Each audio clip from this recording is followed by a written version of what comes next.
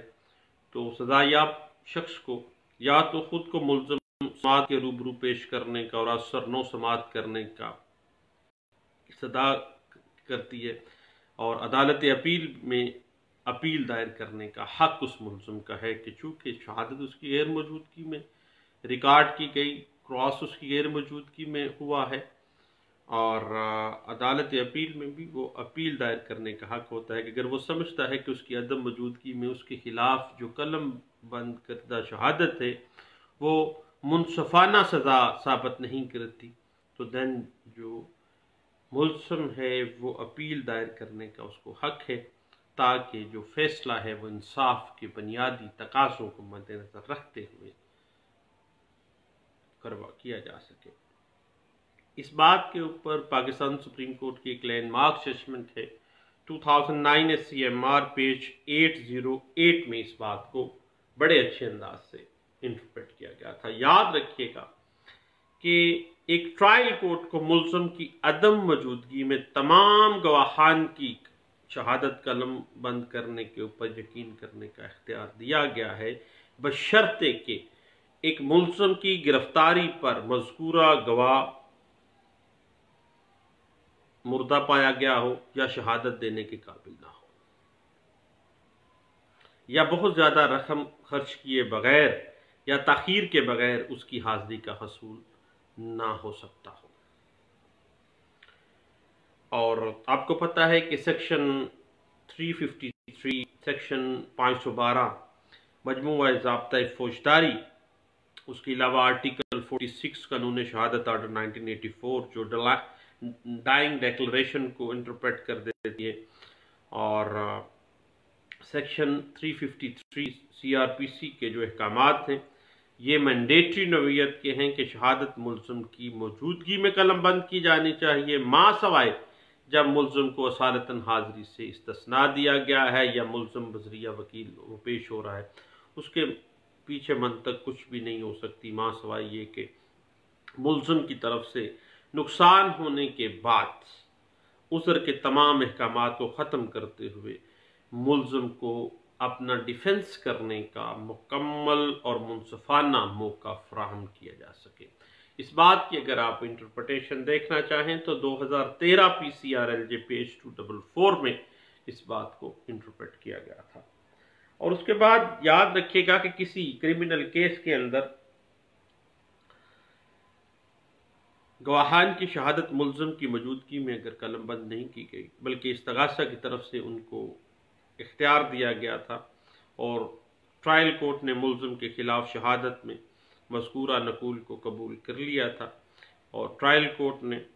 پھر ایکسیپشنل طریقہ کار سے رجوع کرنے کی کوئی قانونی توجیہ بھی بیان نہیں کی تھی، جو کہ administration of criminal justice system قطعی صورت اس بات کی اجازت نہیں دیتا ہے، اور اس بنیاد پر کیا گیا جو ہائی کورٹ تک یہ بات واضح کر دی گئی ہائی کورٹ لاہور میں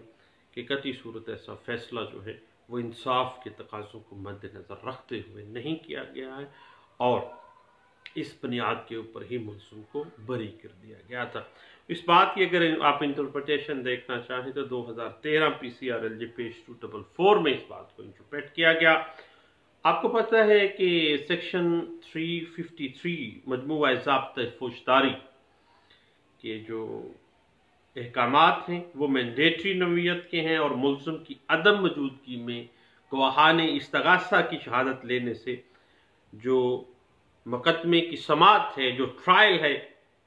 وہ ویشس ہو جاتا ہے، غیر منصفانہ ہو جاتا ہے، باطل ہو جاتا ہے، اور قانون اس بات کی قطعاً اجازت نہیں دیتا ہے۔ اس بات کی مزید انٹرپریٹیشن 2013 PCRLJ پیج 499 میں ہمیں ملتی ہے۔ تو دوستو، ایویڈنس ان کرمنل ٹرائل کے مختلف سیگمنٹس ہم ڈسکس کرتے جائیں گے، حتیٰ کہ اس میں ہم کراس ایگزامینیشن